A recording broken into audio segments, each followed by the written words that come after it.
Assalamualaikum warahmatullahi wabarakatuh. Alhamdulillahilladzi an'amana bi ni'matil imani wat taqwa. Wassalatu wassalamu ala sayyidina Muhammadin khairil mustafa wa ala alihi wa ashabihil murtadha, amma ba'du. Pertama sekali mari senantiasa kita memuji Allah Subhanahu wa ta'ala. Pada pagi yang mulia ini kita masih diberikan kesempatan, kesehatan, sehingga kita masih memenuhi panggilannya Allah, melaksanakan salat subuh secara berjamaah, yang mudah-mudahan segala aktivitas amal kebaikan yang telah kita laksanakan diterima oleh Allah Subhanahu wa ta'ala, menjadi bahagian bekal bagi kita bersama tak kala kita memenuhi panggilannya yaumil qiyamah kelak. Mudah-mudahan menjadi kecukupan bekal bagi kita semua untuk memasuki surganya Allah, surga Jannatun Na'im.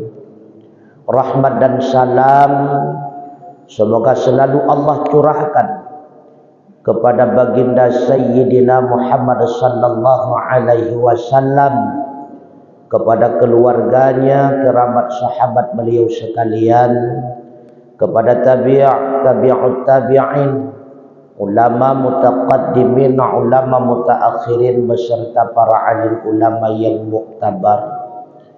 Yang kita muliakan Abu Imam Masjid, pengurus BKM Masjid, remaja masjid, hadirin wal hadirat, ulun syik kamu, gure-gure kamu Bandung, sidang jamaah subuh rahimakumullah. Mari sejenak sembari kita niatkan i'tikaf, kita ulang kaji beberapa pembelajaran yang mudah-mudahan menjadi mau'izah bagi kita pribadi sekaligus kepada hadirin wal hadirat rahimakumullah. Tentu kita akan timbul satu pertanyaan. Ketika seorang hamba yang beriman melakukan perbuatan yang baik, apakah langsung bisa kita vonis bahwa dianya itu orang yang baik? Atau sebaliknya, ketika seorang hamba yang beriman melakukan perbuatan yang tidak baik, apakah bisa kita vonis bahwa dia itu hamba yang tidak baik? Disinilah letak perbedaan antara manusia dengan Allah Subhanahu wa ta'ala. Manusia menghukum seorang manusia baik ataupun tidaknya ketika si manusia itu berada pada perbuatannya. Tak kala manusia berada pada perbuatan baik, maka dinilailah itu adalah manusia yang baik. Ketika manusia berada pada perbuatan yang tidak baik, maka dinilailah bahwa manusia itu adalah manusia yang tidak baik. Sedangkan Allah Subhanahu wa ta'ala menghukumkan seorang hamba yang mukmin baik ataupun tidak baik ketika dia selesai daripada berbuat perbuatannya. Ketika hamba yang beriman berbuat perbuatan yang baik, setelahnya diiringi dengan kebaikan atau tidak? Bila diiringi dengan hal yang tidak baik, diiringi dengan riyanya, diiringi dengan ujubnya, walau dia telah berbuat perbuatan baik, tetap Allah menilai hamba itu hamba yang tidak baik. Sebaliknya, ketika seorang hamba yang beriman melakukan perbuatan yang tidak baik, tapi setelahnya diiringi dengan tanda-tanda yang baik. Karena baik dan tidaknya seorang hamba itu tidak bisa diukur oleh perbuatannya. Itu hakikatnya. Karena tidak ada hamba yang baik yang luput daripada perbuatan yang tidak baik. Kullu adama khata. Setiap manusia pasti punya kesalahan, punya keburukan, punya hal yang tidak baik. Maka bisa diukur seorang manusia itu hamba yang mukmin baik atau tidaknya setelah dia berbuat perbuatan tersebut. Ketika hamba yang mukmin berbuat perbuatan yang tidak baik, ada tanda-tanda kebaikan setelahnya. Yang pertama, dia mengakui yang bahwa perbuatan yang dia lakukan itu adalah perbuatan yang tidak baik. Dia sesali perbuatan tersebut, bahkan dia segera bertobat kepada Allah, maka hamba itu bernilai hamba baik di sisi Allah. Yang kedua, ketika si hamba tersebut melakukan perbuatan yang tidak baik, dia selalu memohon ampunan daripada Allah, tidak pernah berputus asa dengan ampunannya Allah. Karena dia sadar, innahu kana ghaffara. Allah telah menjanjikan di dalam Al-Quran, sesungguhnya Allah adalah Maha Pengampun. Bahkan kata Rasulullah, seorang hamba yang mukmin yang telah membaca ayat-ayatnya Allah, yaitu Al-Quran, lalu hamba itu berputus asa daripada rahmat dan ampunannya Allah, sama dengan dia itu menghina Al-Quran.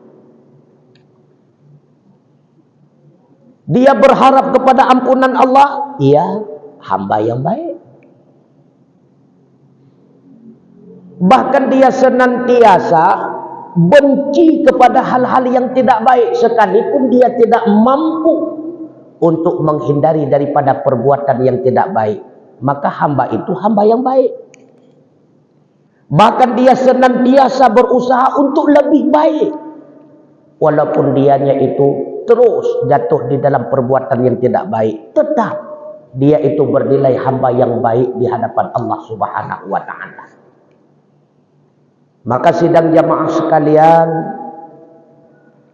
manusia baik bukan manusia tidak pernah berbuat salah, tapi manusia yang baik adalah manusia yang sadar bahwa dianya itu selalu di dalam salah. Setelah salah dia menyesali atas kesalahannya, segera dia bertobat kepada Allah agar diampuni kesalahannya. Maka timbul pertanyaan yang kedua. Ketika seorang hamba itu bertobat daripada kesalahannya, apakah seorang hamba bisa tahu taubatnya telah diterima oleh Allah ataupun belum? Rupanya pertanyaan tersebut pernah ditanyakan kepada ulama ahli hikmah. Saya kutip di dalam kitab Nasaihul Ibad, karangan daripada Syekh Nawawi Al-Bantani. Su'ila ba'dul hukama, pernah ada yang menanyakan kepada ulama hukama. Makna ulama hukama, ulama yang selalu melakukan penelitian terhadap masalah-masalah agama, ahli hikmah. Rupanya ulama tersebut ditanyakan, hal ya'riful abdu idza taba anna taubatahu qubilat amruddat? Adakah seorang hamba dapat memahami bahwa apabila dia telah bertaubat, taubatnya itu diterima atau tidak? Apakah hamba itu paham taubatnya telah diterima? Apakah hamba itu mengerti taubatnya ditolak? Ulama ahli hikmah itu menjawab, la uhkima fi dzalika. Tidak ada yang bisa menghukumi yang demikian. Tidak ada yang bisa memahami yang demikian. Cuma kata ulama ahli hikmah, walakinna lidzalika alamatun. Akan tetapi ada tanda-tandanya. Seorang hamba diterima atau tidaknya taubat oleh Allah Subhanahu wa ta'ala, itu ada tanda-tandanya. Semua Allah berikan tanda. Sebelum hujan ada tandanya, sebelum menghadapi kematian ada tandanya. Semua ada tandanya. Maka hamba Allah yang akan mendekati kematian, Allah berikan tanda. Orang lain tidak paham, tapi dia itu paham, merasakannya. Di antaranya kata Rasulullah, orang yang mendekati kematian berdenyut, tali pusatnya. Hari selanjutnya berdenyut ubun-ubunnya.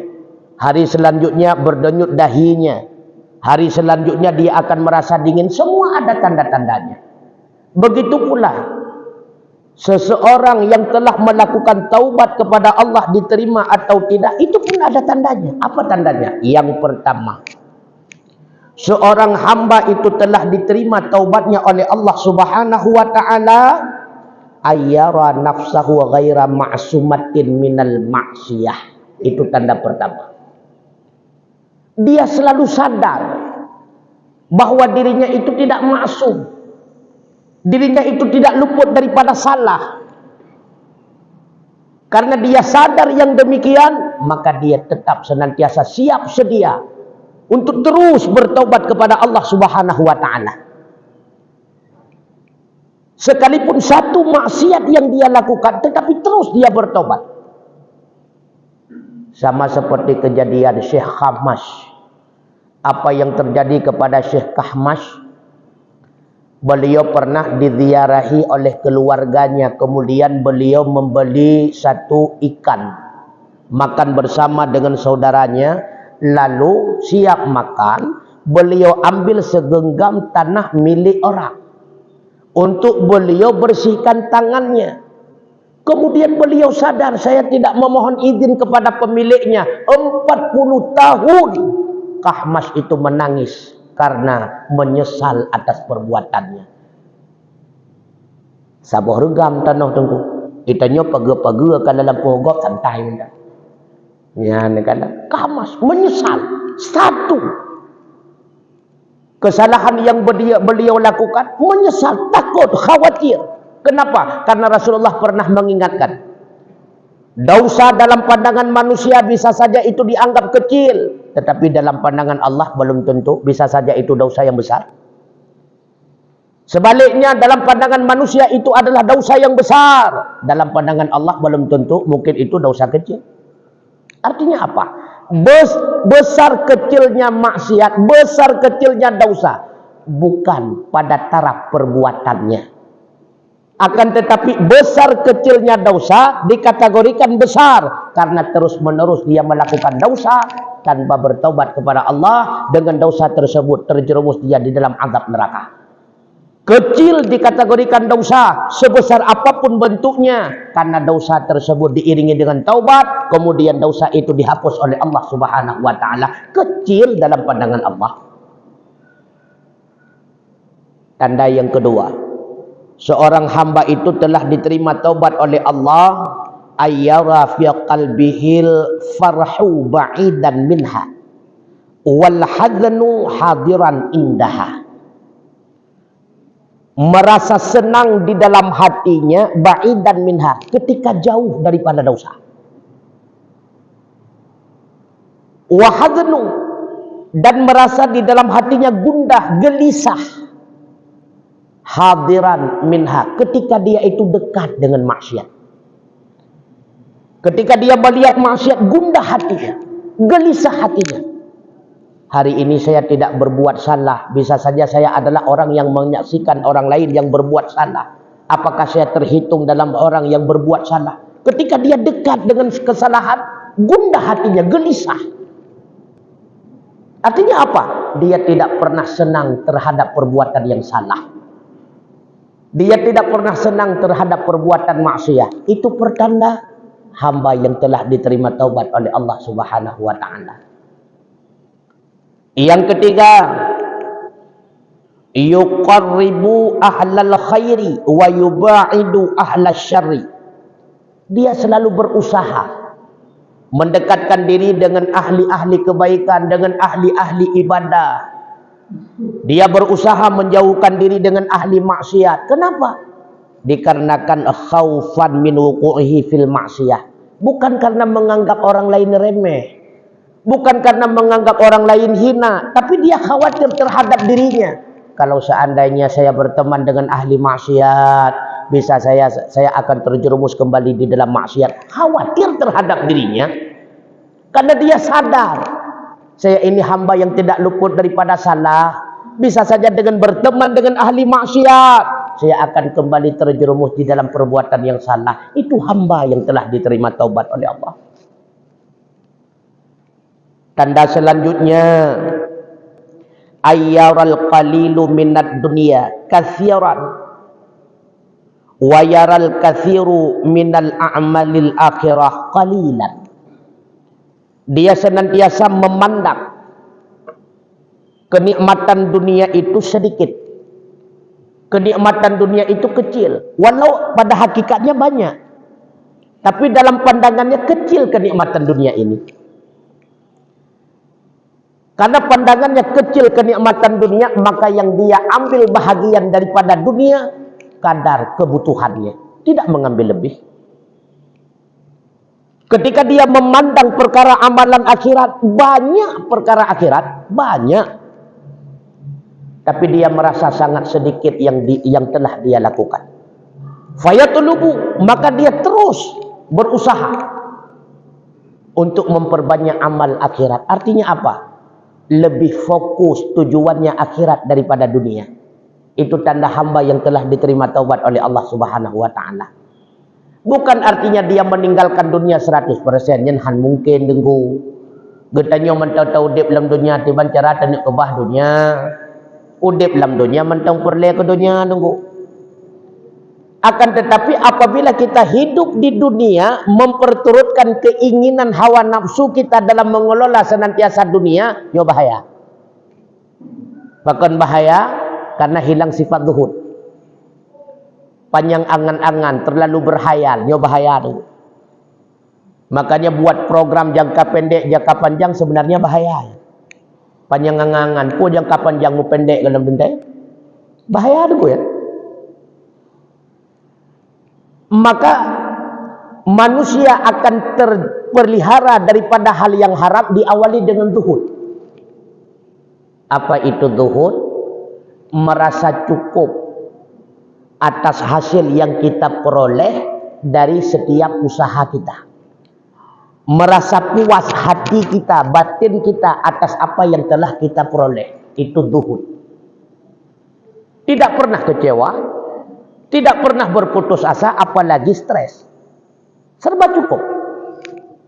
Dari zuhud meranjak, lahirlah sifat qanaah. Merasa puas batin kita atas bahagian yang diberikan oleh Allah kepada kita. Senantiasa kita husnudzon kepada Allah. Inilah yang terbaik buat saya, makanya Allah memberikan yang demikian buat saya. Kenapa Allah tidak memberikan sebagaimana yang diberikan kepada hamba yang lain? Itu tidak baik buat saya. Qanaah, merasa berkecukupan atas apa bagian yang diberikan oleh Allah. Dari qanaah karena serba merasa puas, cukup dan sebagainya, lahirlah selanjutnya sifat wara'ah. Terjaga dan terpelihara kita daripada hal yang haram.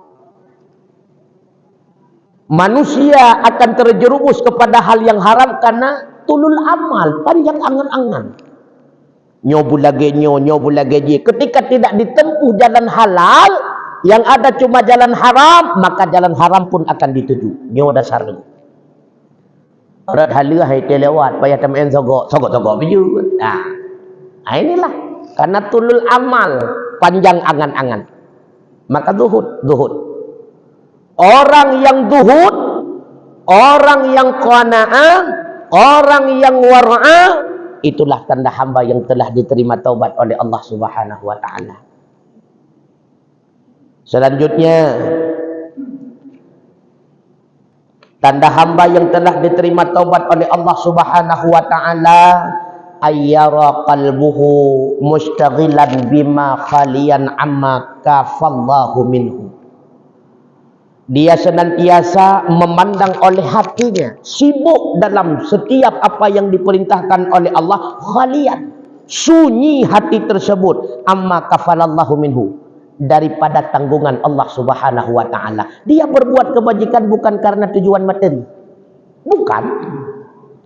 Kenapa salat duha? Agar mudah rezeki? Tidak.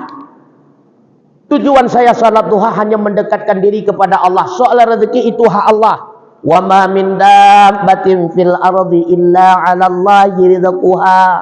Allah telah menjanjikan Tidak ada satupun makhluk yang melata-lata, melainkan Allah telah menanggung rezekinya. Itu hak Allah.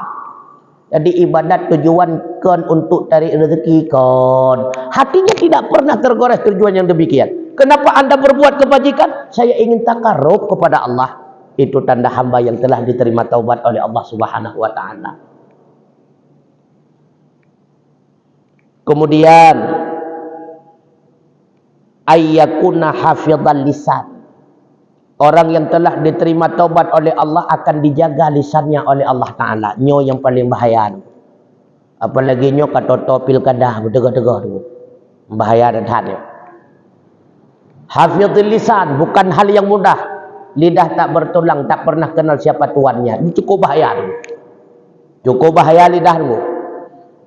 Makanya Rasulullah mengingatkan. Inna aksaran nas zunuban yaumal qiyamah. Aksaruhum kalaman fima la ya'nihi. Ini berdegar-degar. Apa kata Rasulullah? Sesungguhnya kebanyakan manusia banyak dosa pada hari kiamat. Kebanyakan mereka itu dari tutur katanya, dari bahasanya, dari ucapan-ucapannya yang sering dia sampaikan fima la ya'nihi, pada perkara yang tidak pernah dia melihat.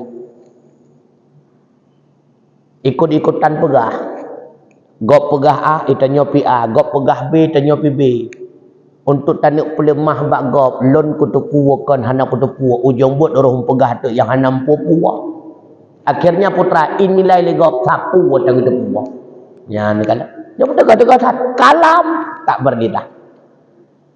Makanya apa kata Rasulullah? Jagalah lidahmu. Apabila bicaramu itu perak, kata Sayyidina Ali, maka ingat diammu adalah emas. Bahaya tetap lidah dukum dua. Fitnah, memfitnah, ngupat, mengupat. Nyo kamu lagi. Be'ruh tanyo nuku. Be'ruh tanyo. Jaga lidah. Kemudian orang yang telah diterima taubatnya oleh Allah Subhanahu wa taala, daimal fikrati fi azamatillah wa jannatihi wa narihi.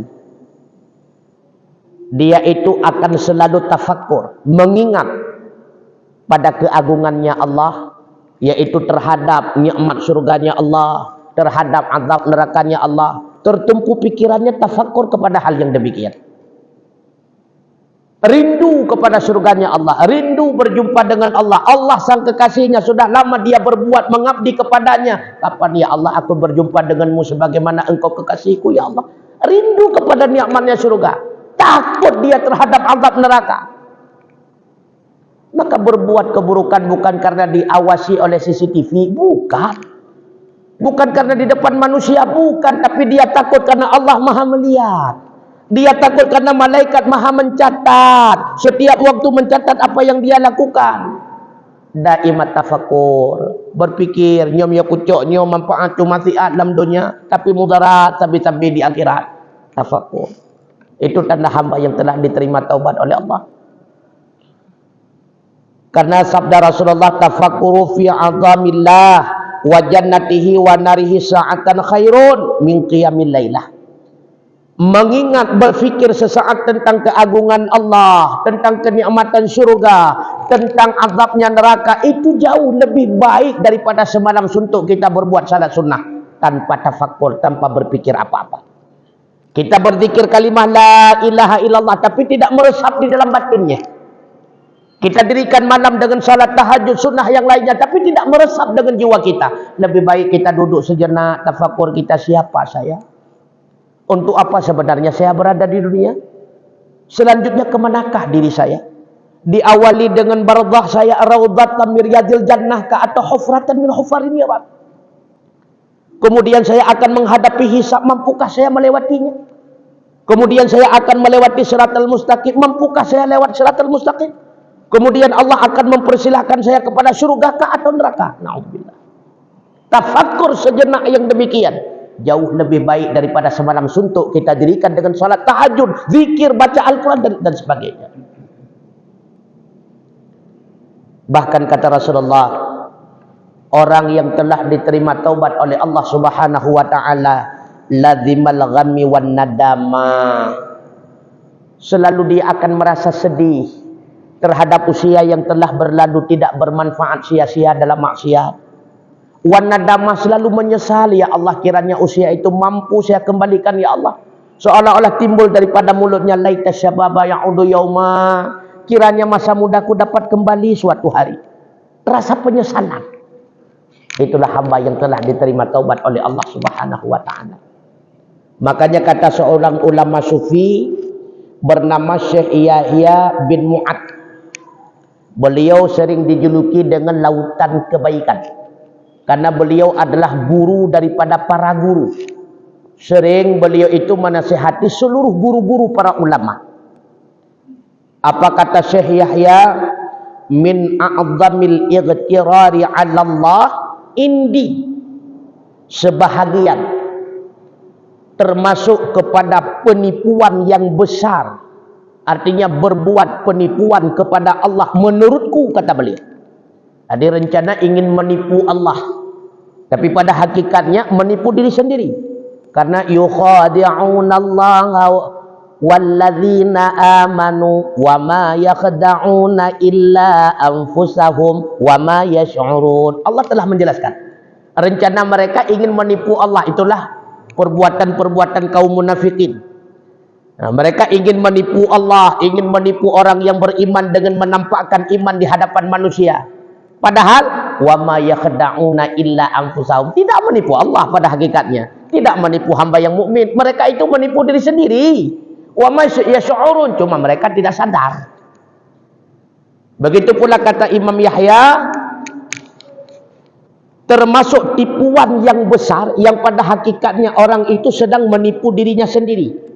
Yang pertama, ketika kita berbuat at-tamadi fid dunubi ala raja'il afwi min ghairin nadamah. Nyo tengah mepengut draw-draw. Dah buat yang mepengut draw-draw, berkekalan dalam dosa tetapi berharap ampunan daripada Allah Ta'ala tanpa ada penyesalan. Lihat apa buat maksiat, mudah-mudahan Allah gepa maaf. Itan yang legap nak menyesal, hai pokok dia mudah-mudahan gepa maaf. Nyan mepengut draw-draw. Apalagi nak rencana hawa alam singa. Nyan tengah mepengut draw-draw tu. Yang kedua, tanda orang telah menipu dirinya sendiri, wa tawaqqu'ul qarbi minallahi ta'ala bighairi ta'ah. Merasa dekat dengan Allah padahal tidak berbuat ketaatan. Ibadat han seputan, kebaikan sepuhana, merasa dekat dengan Allah Ta'ala. Yang tengah mepengut draw-draw tu. Merasa dirinya itu bahwa puas dengan apa yang telah dia kerjakan hari ini karena dia merasa bahwa layak menjadi penghuni surga. Ibadat ahwat teta han sep membak pagi surga. Yang tengah mepengut draw-draw tu punya. Yang kamu pengut draw-draw. Tolong tanda orang menipu dirinya sendiri. Wantidharu dara'il jannati bi badrin nari. Dia menunggu nikmat surga, menanti nikmat surga, tapi dengan cara menyebarkan benih-benih neraka. Waktu tekalan dalam kehidupan save modal kita mau neraka, tapi penuh harapan. Mudah-mudahan tamang surga, mudah-mudahan tamang surga. Mekecale hanaru duku pandai lewat. Daftarkan nilai sip syarat. Lihat tak daftarkan sip syarat lewat dengan hal lewat tergantung perhitungan suara anda. Begitu pula dalam surah akhirat. Tak daftarkan diri ile besah kecale ile. Yang sah kecale surga tu dalam ibadat, dalam kebaikan. Soal lewat dengan hal lewat ipadang masya wat hitung suara. Ide itu. Baik muka calek hansip syarat. Jadi selalu menaburkan benih-benih neraka tapi berharap surga. Itu sedang membodohi diri pribadi. Selanjutnya sedikit lagi, wa talabu daril muti'in bil ma'asi. Dia mencari negeri orang-orang yang taat, berharap mendapatkan surga daripada Allah, tapi selalu maksiat. Itu orang yang membodohi diri sendiri.